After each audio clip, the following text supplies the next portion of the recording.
Hello sa inyong lahat! Narito na naman si Mami Essie para mag-share na naman sa inyo ng isang masarap na kakanin na medyo bihira nating lutuin, ang biko champurado.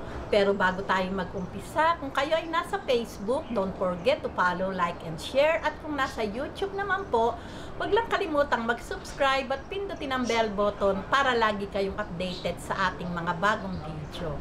Ngayon, narito po ang ating mga kakailanganing sangkap.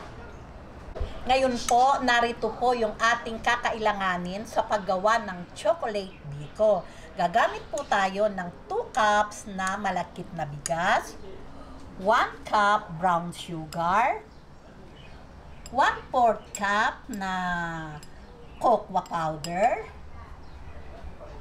1½ cup na kakang gata o unang tiga ng gata.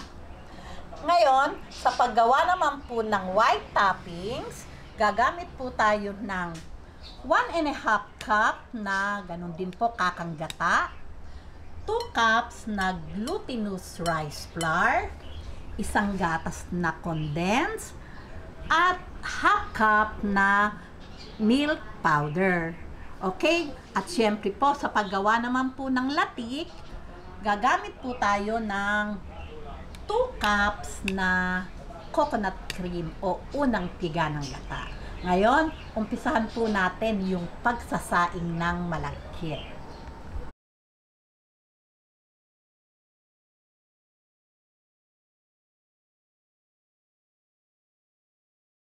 Ngayon, heto na po yung ating malagkit na bigas. Huhugasan na po natin to ng malinis at tutubigan para lang po kayong nagsaing ng sinaing na bigas. Okay, hugasan po muna natin. Okay, heto na po yung ating malagkit na bigas. Hintayin lang po nating maluto. Ngayon, habang nakasalang po ito, ay uumpisahan na po natin yung paglalapik.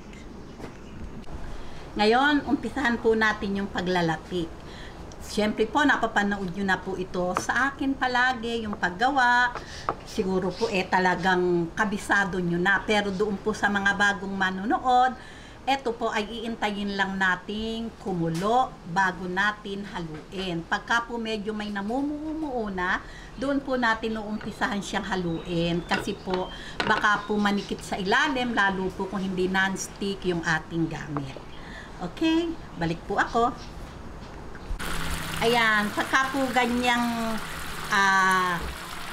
nagbubuo-buo na o ano ba yung tawag na doon sa... Ayan, pagka po ganyang nag-o-oil na, hahaluin na po natin. Ayan.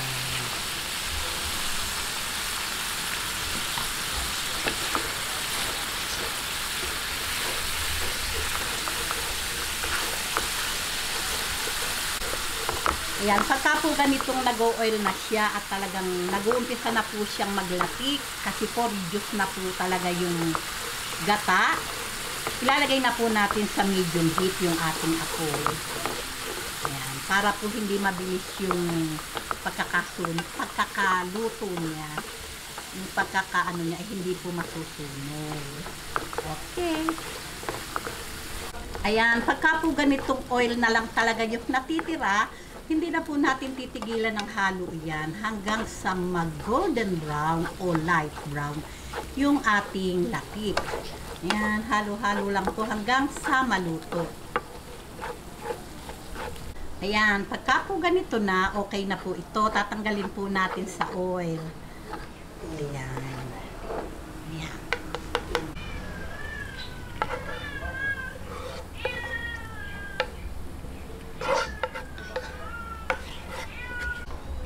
Ngayon, hintayin lang po nating mainin yung ating isinaing kung malagkit na bigas at uumpisahan na po natin yung paggawa ng chocolate biko o biko champurado. Ayan, ngayon po, heto na po, luto na po itong ating sinaing na malagkit. Ngayon, umpisahan na po natin yung paghahalo o Ngayon, heto na po yung ating gagamiting gata sa pagbibiko. 1 1/4 cups lang po yung aking inilagay. Lagay na po natin ng sugar.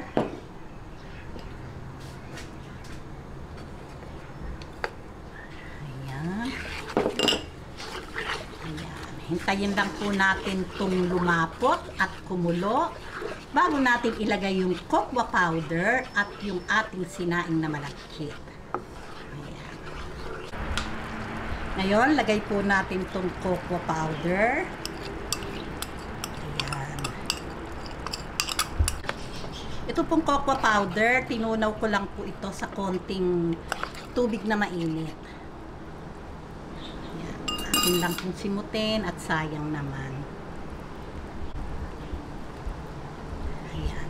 Kasi po, pag po dinidirekta na yung powder sa niluluto, nahihirapan po kasi akong magtunaw, namumuo-muo, pero matutunaw din po. Kaya lang, syempre, gusto ko yung paglagay ay tunaw na kaagad. Ayan, ganyan. Ang bango-bango. Ngayon, lalagay na po natin yung ating sinaing na malagkit. Ayan, kasi po ay malapot na po itong ating kakanggata. Ayan.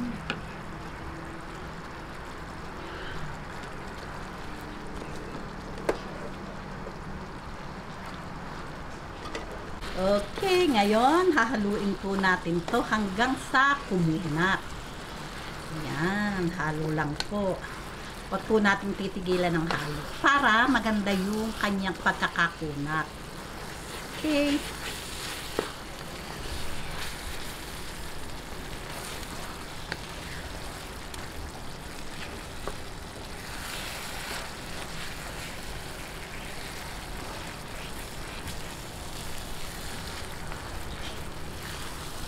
Ayan, pagka po ganitong na-absorb na po lahat at talaga namang makunat na, okay na po ito. Papatayin na po natin yung apoy at ilalagay na po natin ito sa ating molder. Ayan. Ayan, ito po yung aking paglalagyan. Ito pong molder na to ay 8x8 na baking pan. Nilagyan ko lang po ng cooking oil, yun pong pinaglatikan ko, nilagay ko po. Ayan, ngayon, lagay na po natin.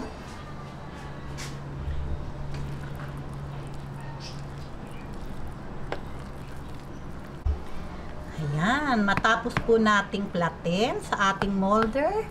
Ngayon naman po, ang gagawin po natin yung white toppings. Talaga pong naiiba to at masarap. Ngayon, umpisahan na po natin yung paggawa ng white toppings. At habang ginagawa ko po ito, ay nagpakulo na po ako ng tubig. Lagyan po muna natin ng 1 cup na coconut cream.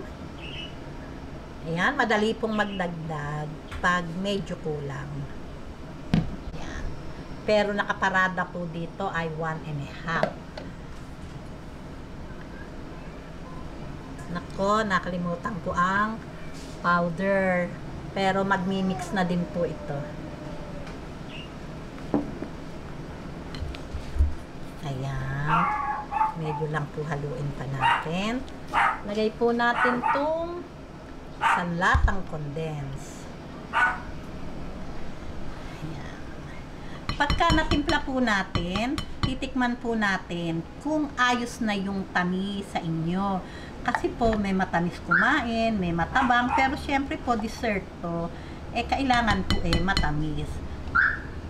Pwede naman po kayong, nasa panlasa nyo po, yung gusto nyong tamis. Ayan, atin na pong haluin hanggang mag-mix sila lahat. Pagka po na-mix na natin, pwede po kayong tikman at kung natatabangan kayo, pwede po kayong magdagdag ng asukal.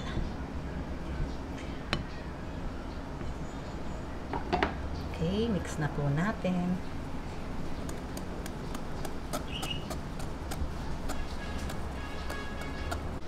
Ayan. Ito pong okay na po itong 1 cup na kakanggata kasi po ang nasabi ko kanina 1.5 cup.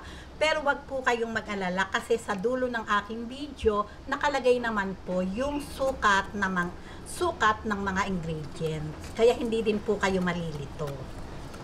Ayan, mix lang po natin mabuti bago natin ilagay sa ating chocolate biko o biko champurado. Ayan, okay na po ito. Lagay na po natin to sa ating chocolate biko.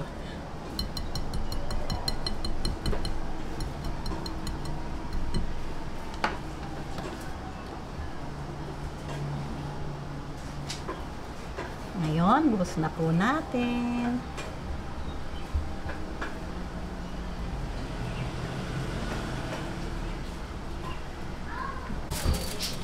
Ngayon, takipan po natin ng foil. Ayan. Ito po ay i-steam natin ng 25 to 30 minutes. Sa medium heat lang po na apoy. Ayan, kulong-kulo na po yung ating tubig. Ngayon po, ayan, i-steam lang po natin to na 25 to 30 minutes sa medium heat lang po na apoy. At magbabalik po ako.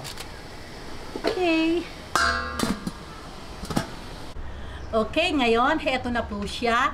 Luto na po siya at hinango ko na. At medyo napalamig na din po.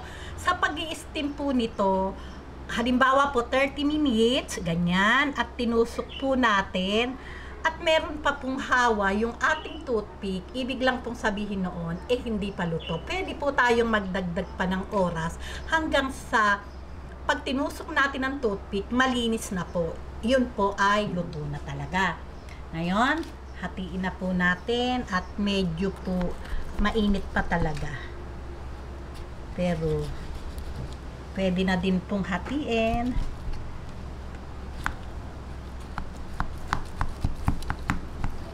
Ayan. Medyo lang po basain natin tong ating panghiwa ng oil na pinaglatikan at medyo po naninikit. Ngayon, hiwain na po natin. Ayan, ganyan lang po.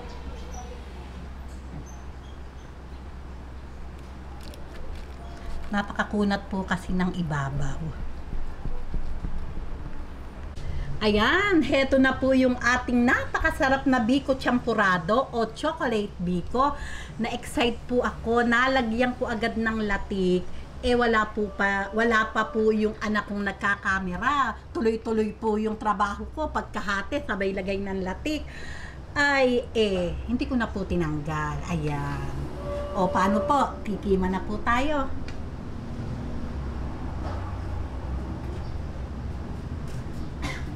Tikman na po natin. Gusto ko po maraming latik. Ayan.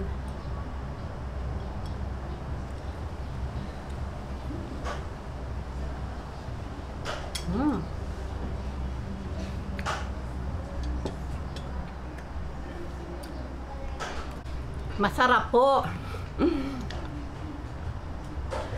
Talaga pong para tayong kumain ng masarap na champurado na merong sapin-sapin sa ibabaw.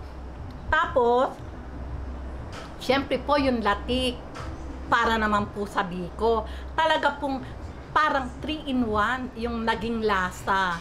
Masarap po talaga. O, gawin nyo na po at talagang yummy-yummy. Kung nagustuhan nyo ang video na to, wag lang kalimutang mag-likes. And don't forget to share and subscribe. Babuus!